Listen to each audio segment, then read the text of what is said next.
ಉಡುಪಿಯ ಪ್ರತಿಷ್ಠಿತ ಶಾಲೆಗೆ ಬಾಂಬ್ ಬೆದರಿಕೆ ಬಂದಿದ್ದರಿಂದಾಗಿ ಶಾಲೆಯ ಸಿಬ್ಬಂದಿಗಳು ಹಾಗೂ ಮಕ್ಕಳು ಒಂದು ಕ್ಷಣ ಬೆಚ್ಚಿ ಬಿದ್ದಿದ್ದಾರೆ. ಶಾರದಾ ರೆಸಿಡೆನ್ಸಿಯಲ್ ಸ್ಕೂಲ್ಗೆ ಇಮೇಲ್ ಮೂಲಕ ಒಂದು ಬೆದರಿಕೆ ಬಂದಿತ್ತು. ಬಾಂಬ್ ಬೆದರಿಕೆ ಕೊಟ್ಟಿದ್ರು.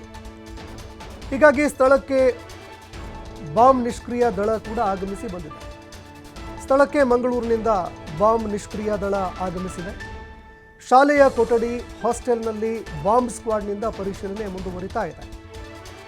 ಶಾಲೆಯ ಕೊಠಡಿಗಳು ಹಾಗೂ ಹಾಸ್ಟೆಲ್ನಲ್ಲಿ ಬಾಂಬ್ ಸ್ಕ್ವಾಡ್ ಇದೀಗ ಪರಿಶೀಲನೆ ಮಾಡ್ತಾ ಇರುವಂಥದ್ದು.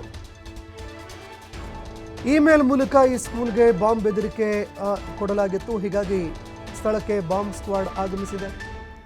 ಶಾರದಾ ರೆಸಿಡೆನ್ಸಿಯಲ್ ಸ್ಕೂಲ್ನ ಸಿಬ್ಬಂದಿಗಳು, ಶಾಲೆಯ ಮಕ್ಕಳು ಬೆಚ್ಚಿ ಬಿದ್ದಿದ್ದಾರೆ. ಇನ್ನು ಈ ಇಮೇಲ್ಗೆ ಸಂಬಂಧಪಟ್ಟಂತೆ ಇದೀಗ ತನಿಖೆ ಕೂಡ ಆರಂಭ ಆಗಿದೆ. ಇಮೇಲ್ ಎಲ್ಲಿಯದು, ಏನು, ಎತ್ತ, ಇದಕ್ಕೂ ಸಂಬಂಧಪಟ್ಟಂತೆ ಮಾಹಿತಿಗಳನ್ನು ಕಲೆ ಹಾಕೋದಕ್ಕೆ ಅಂತ ಇದೀಗ ಅಧಿಕಾರಿಗಳು ಮುಂದಾಗ್ತಾ ಇದ್ದಾರೆ.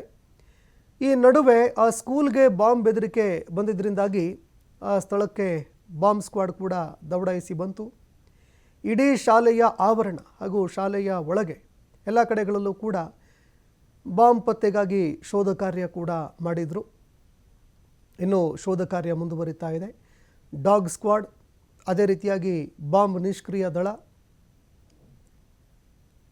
ಶಾರದಾ ರೆಸಿಡೆನ್ಸಿಯಲ್ ಸ್ಕೂಲ್ಗೆ ಆಗಮಿಸಿ ಈಗ ತಪಾಸಣೆ ಮುಂದುವರಿಸ್ತಾ ಇದೆ. ಅದೇ ರೀತಿಯಾಗಿ ಈ ಇಮೇಲ್ಗೆ ಸಂಬಂಧಪಟ್ಟಂತೆ ಈಗ ಸಾಕಷ್ಟು ಅನುಮಾನಗಳು ಕೂಡ ಮೂಡ್ತಾ ಇದೆ. ಹೀಗಾಗಿ ಇಮೇಲ್ ಎಲ್ಲಿಂದ ಬಂದಿದೆ, ಎಲ್ಲಿಂದ ಮಾಡಿದ್ದಾರೆ ಅನ್ನುವಂತಹ ವಿಚಾರಕ್ಕೆ ಸಂಬಂಧಪಟ್ಟಂತೆ ಸೈಬರ್ ಸೆಕ್ಯೂರಿಟಿ ಕೂಡ ಈಗ ತನಿಖೆಗೆ ಅಂತ ಮುಂದಾಗ್ತಾ ಇದೆ. ಮತ್ತೊಂದೆಡೆ ದೃಶ್ಯಾವಳಿಯಲ್ಲಿ ನೋಡ್ತಾ ಇದ್ದೀರಿ, ಶಿಕ್ಷಕರು, ಶಾಲೆಯ ಸಿಬ್ಬಂದಿಗಳು ಎಲ್ಲರೂ ಕೂಡ ಶಾಲೆಯಿಂದ ಆಚೆ ಬಂದು ಭೀತಿಯಲ್ಲಿ ನಿಂತಿರುವಂತಹ ಒಂದು ದೃಶ್ಯ ಕಂಡುಬಂತು.